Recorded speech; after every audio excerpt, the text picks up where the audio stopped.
আমাদের প্রত্যেকের জীবনের হাজার ব্যস্ততার মাঝে আমরা একটু শান্তির খোঁজে মাঝে মাঝেই কিন্তু প্রকৃতির কোলে হারিয়ে যেতে চাই। আজ আমিও চেয়েছিলাম এইরকম একটা নিস্তব্ধ পরিবেশে, যেখানে গিয়ে আমি তোমাদের সমস্ত কোয়েশ্চেনের উত্তর দিতে পারবো। সো হ্যালো এভরিওয়ান, আমি অর্পিতা, মন অর্পিতা চ্যানেলের নতুন একটি ভিডিওতে তোমাদের অনেক অনেক অনেক ওয়েলকাম। সো গাইস, তোমরা সবাই কেমন আছো? আশা করছি তোমরা খুব ভালো আছো। আর আমার ভিডিওগুলো কি তোমাদের ভালো লাগছে? কেমন লাগছে কিন্তু অবশ্যই কমেন্ট বক্সে জানাতে। অনেকদিন ধরে ভাবছিলাম একটা অন্যরকম ভিডিও তোমাদেরকে দেখাবো, তোমাদের সাথে মেনলি শেয়ার করব। তো সেই জন্যই কিন্তু আজ এটা ওই অন্যরকম ভিডিওটা বানানোর জন্য আজকে চলে এই সুন্দর প্রকৃতির মাঝে চলে এসেছি তোমাদের সাথে একটা সুন্দর ভিডিও শেয়ার করব বলে। সবসময় তো আমরা ভিডিও করি ঘরের ভেতর, ছাদের ওপর, তো সেগুলো দেখতে দেখতে হয়তো তোমরা একটু বোর হয়ে গেছো। তো সেই জন্যই ভাবলাম যে আজকে একটু খোলা আকাশের নিচে এরকম সুন্দরভাবে ভিডিও করা যাক। তার জন্য কিন্তু লোকেশনটাও বাঁচতে হয়েছে। তো চলো ভিডিওর মেন টপিকে আসা যাক। কিন্তু একদম ভিডিওটা স্কিপ করো না, আর ভিডিওটা পুরোটা দেখো। আর ভালো লাগলে অবশ্যই লাইক কমেন্ট শেয়ার করো। আর যদি তুমি নতুন ভিউয়ার্স হও, প্লিজ চ্যানেলটাকে সাবস্ক্রাইব করে দিও। তো চলো ভিডিওটা শুরু করা যাক। তাহলে চলো এবার তোমাদেরকে বলি যে আজকের ভিডিওর মেন টপিক কি। গেস করো তো যে আজকের ভিডিওর মেন টপিক কি হতে পারে। তো বহুদিন ধরে আমি ভাবছিলাম যে একটা কিউএনএ ভিডিও করব, আর তার জন্য অনেকগুলো কোয়েশ্চেন আমি কালেক্ট করেছি, সেগুলো তোমাদেরই করা। তো সেই জন্য আমি ভাবলাম যে এই কোয়েশ্চেনগুলো তোমরা আমাকে লাইভে প্রত্যেকেই করে থাকো। তো আমার মনে হলো যে এই সব কিছু কোয়েশ্চেনগুলো যদি একটা ভিডিওর মধ্যে থাকে, তাহলে তোমাদের আরও ইজি হবে আমার সম্পর্কে অনেক কিছু জানা, যেগুলো হয়তো তোমরা একটা ভিডিও দেখলে, মানে যে ব্লগ ভিডিও বা যে কোনো ভিডিও দেখলে তোমরা হয়তো বুঝতে পারো না যে আমি সেই ভিডিওটার মধ্যে সমস্ত কিছু শেয়ারও করতে পারি না। তো এই ভিডিওটা মেনলি রইলো কিন্তু তোমাদের জন্য, যারা আমার সম্পর্কে জানতে চাও এবং আমাকে অনেক অনেক ভালোবাসা দাও, তো তাদের জন্য কিন্তু এই ভিডিওটা। তো কিউএনএ ভিডিওর অনেকগুলো কোয়েশ্চেন যেগুলো তোমরা আমাকে লাইভে বলো, সেই কোয়েশ্চেনগুলোকেই আমি সিলেক্ট করেছি এবং সেগুলো আমি লিখেছি, একটা নোট করেছি। যেহেতু এখানে সেটা আনা সম্ভব না, তাই আমি এই ফোনে ছবি তুলে নিয়েছি। সেই কোয়েশ্চেনগুলোই আজকে তোমাদের সাথে শেয়ার করব। তো চলো, ফোনে রয়েছে কোয়েশ্চেনগুলো, চলো তাহলে এক এক করে শুরু করি। প্রথমে যেটা সবাই জানার যে দিদি তোমার নাম কি। আচ্ছা, প্রোফাইলেই তো রয়েছে, মানে চ্যানেলের নাম যেটা মন অর্পিতা, সেখানেই তো রয়েছে যে আমার নাম অর্পিতা। তো তবুও তোমরা অনেকে এই কোয়েশ্চেনটা করো দিদি তোমার নাম কি। তাহলে জেনেই গেলে যে প্রোফাইলের নাম হলো মন অর্পিতা, তাই আমার নাম অর্পিতা। আর মনকে এই কোয়েশ্চেনটা তোমাদের অনেকেই থাকে, তো মন হলো আমার হাজব্যান্ডের নিক নেম, তো সেই জন্যই প্রোফাইল চ্যানেলের নাম দেওয়া হয়েছে মন অর্পিতা। আর এই মন অর্পিতা নাম এখন আমার পার্লারেরও রয়েছে, আর এই মন অর্পিতা কিন্তু আমার গাড়ির লোগোতেও রয়েছে। তো তোমরা যারা যারা আমার স্কুটি দেখতে পাও এখানে ওখানে শ্রীরামপুরের মধ্যে, যখন মন অর্পিতা দেখতে পাবে তখনই কিন্তু বুঝতে পারবে যে ওটা আমার স্কুটি। তো এটা প্রথম কোয়েশ্চেন ক্লিয়ার। তো সেকেন্ড কোয়েশ্চেন হচ্ছে তোমার বাড়ি কোথায়। তোমার বাড়ি কোথায় এটা আমাকে প্রত্যেকটা লাইভে সবাই জিজ্ঞাসা করো যে তোমার বাড়ি কোথায়। তো আমার বাড়ি হলো শ্রীরামপুর। আর শ্রীরামপুরটা কোথায় সেটাও তোমরা জানো অনেকেই। আর যারা ধরো আউট অফ কান্ট্রি থেকে আমার ভিডিও দেখো, তো তাদেরকে বলবো শ্রীরামপুর হচ্ছে কলকাতার মধ্যেই একটা জায়গা। তোমরা হয়তো কলকাতা বললে বেশি ভালো বুঝবে, এটা হুগলি ডিস্ট্রিক্ট, কিন্তু আমি কলকাতা বলি সবাইকে যে এটার জন্য যে তোমরা হয়তো তোমাদের বুঝতে সুবিধা হবে, তো সেই জন্য আমি কলকাতা বলি। আর হচ্ছে এটা কলকাতা, আর হচ্ছে হুগলি ডিস্ট্রিক্টের একটা ছোট্ট শহর, সেটা হচ্ছে শ্রীরামপুর। তো মোটামুটি আরও এটা বললে তোমরা বুঝতে পারবে, যেটা হচ্ছে মাহেশের রথ হয়, পুরীর পর যে মাহেশের রথ হয়, সেই শ্রীরামপুর হচ্ছে আমার শহর। তো আমার শহর শ্রীরামপুর। তো সেকেন্ড কোয়েশ্চেন ডান। থার্ড কোয়েশ্চেনে যাই আমরা। তো থার্ড কোয়েশ্চেন হয় এটা, তোমরা অনেকে আমাকে বলো যে তোমরা কয় ভাই বোন। আমরা হলাম 2 বোন, আর আমার শ্বশুর বাড়িতে আমার হাজব্যান্ড একা, তো আমি হলাম বাড়ির একমাত্র বৌমা। শ্বশুর বাড়িতে কে কে আছে, বাপের বাড়িতে কে কে আছে, এই কোয়েশ্চেনগুলো কমন, যেগুলো তোমরা সবাই আমাকে করো। শ্বশুর বাড়িতে কে কে আছে, বাপের বাড়িতে কে কে আছে। শ্বশুর বাড়িতে আছে হচ্ছে আমার শ্বশুর শাশুড়ি আর আমি আর আমার হাজব্যান্ড। আর বাপের বাড়িতে রয়েছে আমি, আমার বোন, আমার মা বাবা। বোনের বিয়ে হয়ে গেছে, আমারও বিয়ে হয়ে গেছে। বাড়িতে এখন মা বাবা একা থাকে, আর আমি তো যাতায়াত করি, তোমরা আমার অনেক ভিডিওতে সেটা দেখতে পাও। তো হয়ে গেল, এই ডাউটও ক্লিয়ার। আর তোমরা আমাকে অনেকেই বলো যে রুম ট্যুর আর হোম ট্যুর। তো রুম ট্যুর আর হোম ট্যুর নিয়ে আসবো খুব তাড়াতাড়ি, ততদিন পর্যন্ত কিন্তু তোমাদেরকে সাথে থাকতে হবে। আর এরকম আরও অনেক অনেক আমার সম্পর্কে ভিডিও দেখার জন্য, মেনলি আমার সম্পর্কে ইনফরমেশান জানার জন্য, তাহলে কিন্তু আমার ভিডিওগুলো অবশ্যই কিন্তু দেখতে হবে আর অনেক অনেক সাপোর্টও করতে হবে।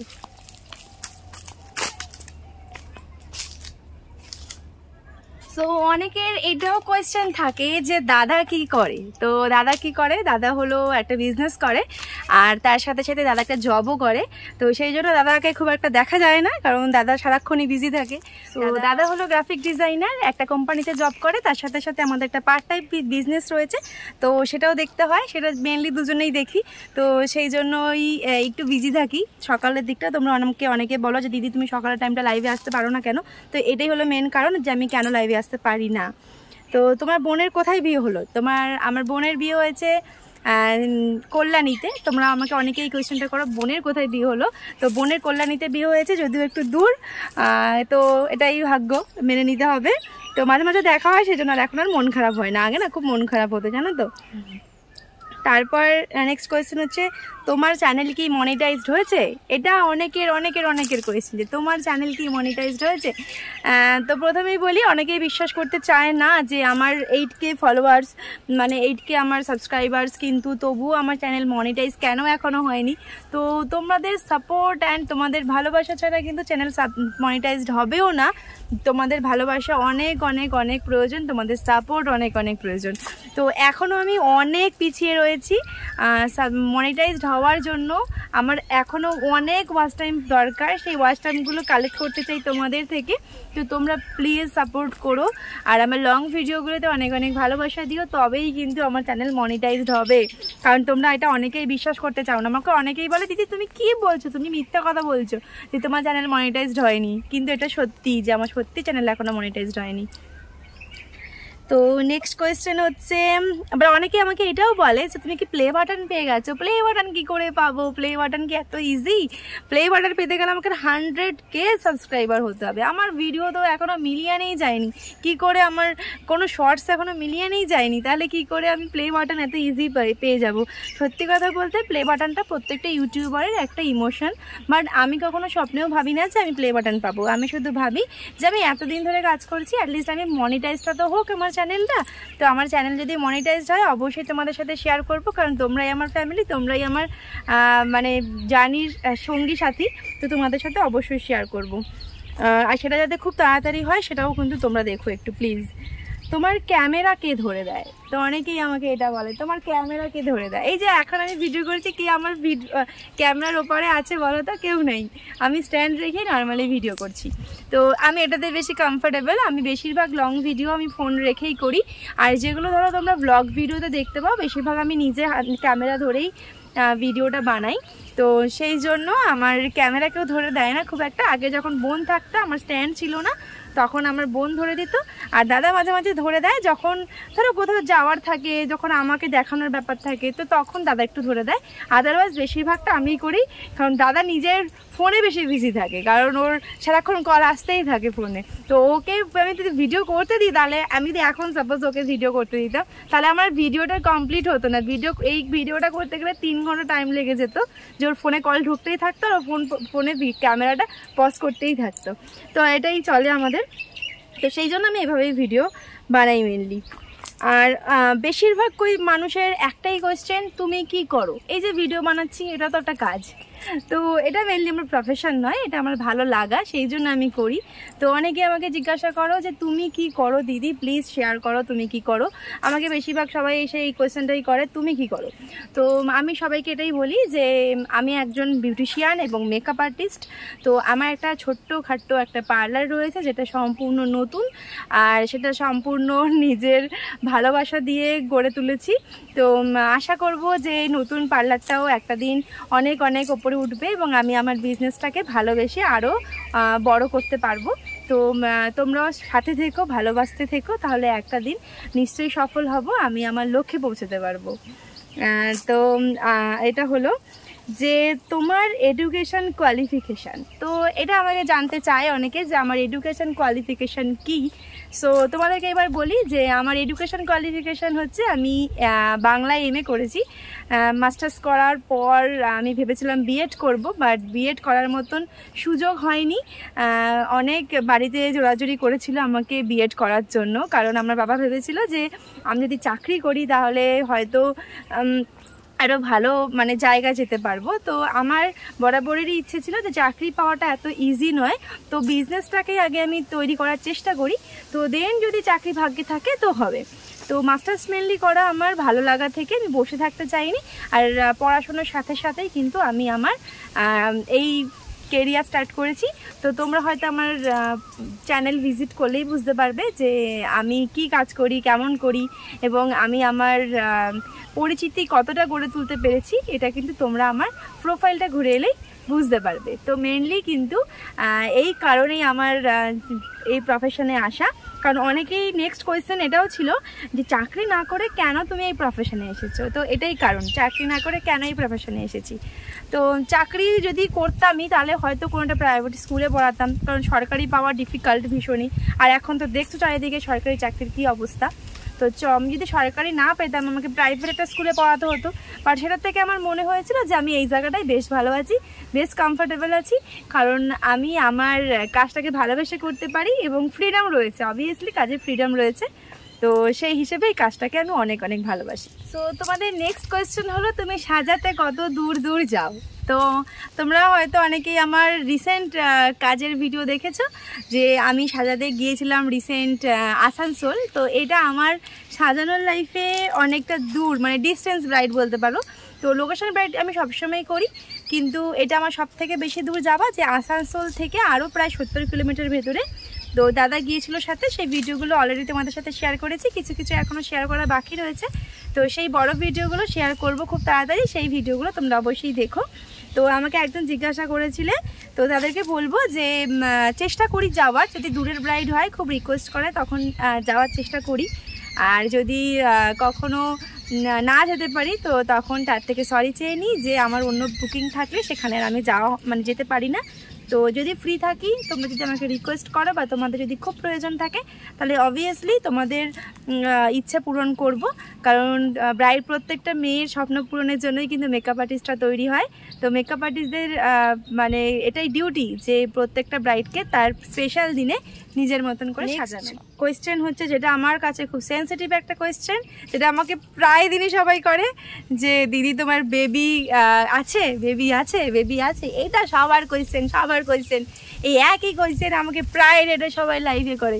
তো তাদের উদ্দেশ্যে এটাই বলা যে না, এখনও বেবি নেই আমার, কারণ আমার বিয়ে হয়েছে, হ্যাঁ 2 বছর হয়েছে বিয়ে হয়েছে, আমার 2 বছর হয়েছে আমার বিয়ে হয়েছে, কিন্তু আমার এখনও বেবি নেই, কারণ এখনও বেবি নেওয়ার মতন প্ল্যানিং করিনি। অনেকেই হয়তো ভাববে, অনেক রকম মতামত তাদের পেশ করে, অনেক রকম মতামত আমাকে জানায়। তো তাদের সবাইকে উত্তর দেওয়ার মতন পরিস্থিতি এখনও আসেনি। তো মেন এইটাই যে আমরা এখনও বেবি নেওয়ার প্ল্যানিং করিনি, কারণ আমরা এখনও সেইভাবে মানে এখনও দাঁড়াতে পারিনি যে নিজেরা আগে কমফর্টেবল হব, নিজেদের জায়গায় একটু সেটেল হব। তো নিজেদের কেরিয়ারটা নিয়ে এখন একটু বেশিই ভাবছি। আর সব থেকে বেশি ইম্পর্ট্যান্ট বিষয় হচ্ছে আমরা যে জায়গায় দাঁড়িয়ে থাকি না, আমাদের ব্রাইডাল বুকিংগুলো হয়ে যায় 1 বছর পর।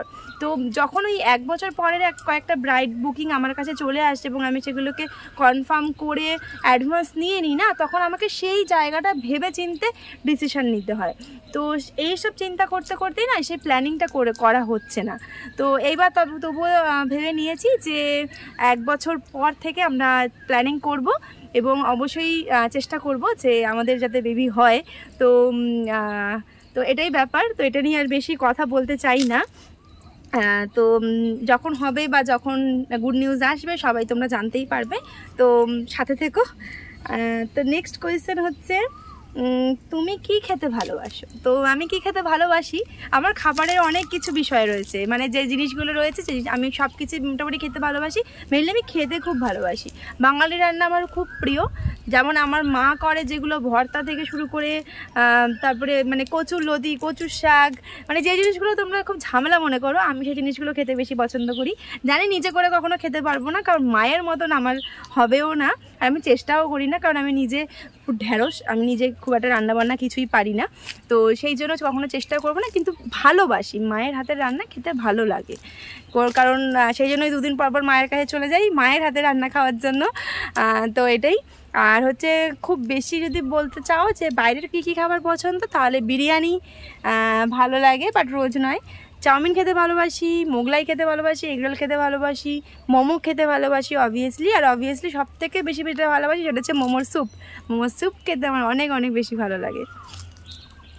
তো নেক্সট হচ্ছে পার্লারটা কি তোমার নিজের? অনেকেরই এই কোয়েশ্চেনটা যে তো পার্লারটা কি তোমার নিজের।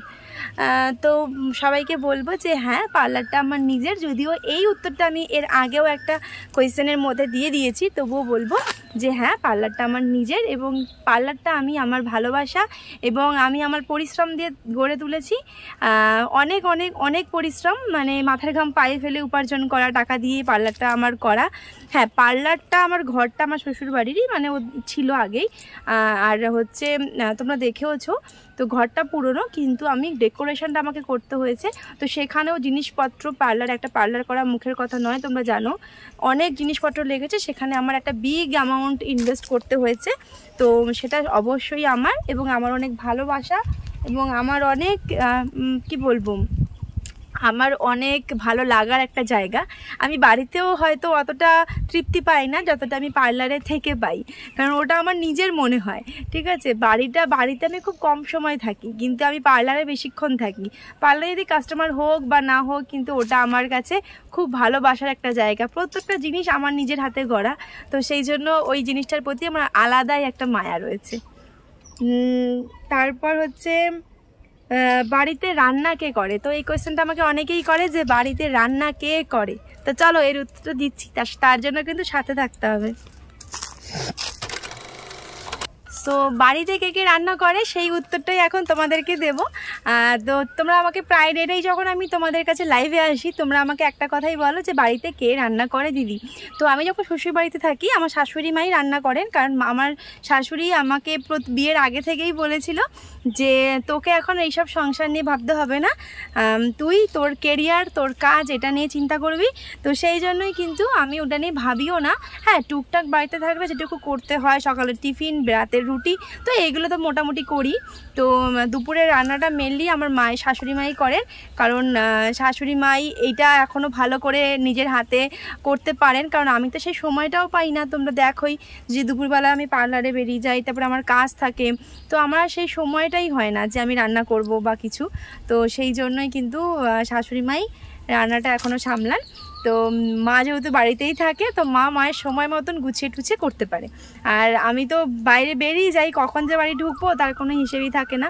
এখন আমি রিসেন্ট কয়েকদিন একটু ফ্রি, চৈত্র মাস বলে, তো এখন যেহেতু অফ সিজন, আর সিজনে তো প্রচুর কাজ থাকে, তখন আর সময় করতে পারি না রান্না কিভাবে করব। সো অনেকের আরেকটাও কোয়েশ্চেন ছিল যে দিদি তুমি কি রান্না করতে পারো, তুমি কি রান্না করতে পারো? তো তাদেরকে বলবো যে সত্যি আমি এখনও অতটাও ভালো রান্না করতে পারি না, আমি নিজের মতন করার চেষ্টা করি। ওই টুকটাক ভিডিওগুলো তোমরা দেখতেই পাও যে আমি যদি রান্না নতুন কিছু করি তাহলে সেগুলো আমি তোমাদের সাথে শেয়ারও করার চেষ্টা করি, কিন্তু অনেক সময় গুছিয়ে গাছিয়ে করতে পারি না। তো প্রথাগত রোজগার যেগুলো রান্নাবান্না হয় সেগুলো আমি এখনও করি না। তো ওই ডাল একটু ধরো কিছু শাক ভাজা বা চিকেন, মাটন, এইগুলো আমি মোটামুটি এখন শিখেছি, পারি। আর আমার তো মনে হয় চিকেন মাটন করার থেকে এইগুলো করা অনেক বেশি টাফ। তো সেই জন্যই আর কি আমার সেই সাহস করে দুপুরে রান্না আমি কখনো করতে পারি না। এক আধ দিন মা যখন না থাকে তখন করি, তো এইভাবেই হয়। মাছের তরকারি এগুলো আমি পারি, কিন্তু কোন মাছের সাথে কোন সবজি দিয়ে রান্না করলে বেশি ভালো লাগে সেটা আমি এখনও বুঝি না। কারণ আলু আমি খেতে একদম পছন্দ করি না খুব একটা, কারণ আলু আমি খুব ডিসলাইক করি। আর মানে আলু ছাড়া যে কোনো সবজি টবজি দিয়ে আমি তরকারি খুব ভালোবাসি। তো ওইভাবেই আর কি। তো আমি ওই জিনিসগুলো বুঝি না বলে আমার একটু টাফ মনে হয়। চিকেন মাটন এগুলো একটু কষিয়ে করতে বেশি পছন্দ করি, তো সেটা যদি হয় সময় পাই তাহলে নিজে হাতে করার চেষ্টা করি। তো এইটাই। তো যাই হোক, আমি যা কোয়েশ্চেনগুলো তোমরা আমাকে করেছিলে, আমি হয়তো অনেক কিছু স্কিপ করে গেছি বা হয়তো অনেক কিছু ভুলেও গেছি, সেগুলো নোট ডাউনও করা হয়নি। যদি পরে কখনো আবার তোমাদের নতুন কোনো কোয়েশ্চেন থাকে তাহলে অবশ্যই আমাকে জানিও, আমি সেই কোয়েশ্চেনগুলো আবার তোমাদেরকে বলে দেব। আর তোমাদের যে কোয়েশ্চেনগুলো রয়েছে সেগুলো স্ক্রিনেও আমি কয়েকটা মেনশন করে দেব। তো যদি তোমাদের ভিডিওটা ভালো লাগে প্লিজ সাথে থেকেও, ভালো লাগলে অবশ্যই লাইক, কমেন্ট, শেয়ার করো। আর নতুন ভিউয়ার্স হলে চ্যানেলটাকে কিন্তু অবশ্যই সাবস্ক্রাইব করতে হবে। হ্যাঁ, আর জানি না আজকের ভিডিওটা তোমাদের কেমন লাগলো, আর যদি কেমন লাগলো ভালো বা খারাপ সেটা কিন্তু নিচের কমেন্ট বক্স খোলা রয়েছে, কমেন্ট বক্সে জানাতে ভুলো না, ঠিক আছে? কারণ কমেন্ট বক্সটা কিন্তু তোমাদের জন্যই ওপেন করা, কারণ তোমাদের মতামত জানবো বলেই আমাদের এইরকম ভিডিও করা। আর একটা ভিডিও করার জন্য দেখেছো কতটা খাটনি খাটতে হয়, কত দূরে এসেছি আজকে একটা ভিডিও বানানোর জন্য। আর এই ভিডিওটা বানানোর জন্য মেনলি আমি এইরকম একটা লোকেশানে খুঁজছিলাম যেখানে গিয়ে আমি মানে মনের কথা তোমাদের সাথে শেয়ার করতে পারবো। তো সেই জন্যই কিন্তু এত দূরে আসা। প্রকৃতিটা কেমন লাগলো জানো, প্রকৃতির মাঝে নতুন একটা ভিডিও যেটা শেয়ার করলাম আজকে তোমাদের সাথে। তো চলো আজকের মতন টাটা, দেখা হবে আবার অন্য কোনো সময়ে অন্য কোনো ভিডিওতে। ততক্ষণের মতো তোমরা সবাই ভালো থেকো, সুস্থ থেকো, আর আমার ভিডিওগুলো মেনলি অনেক অনেক অনেক অনেক ভালোবাসতে থেকো। তো চলো টাটা।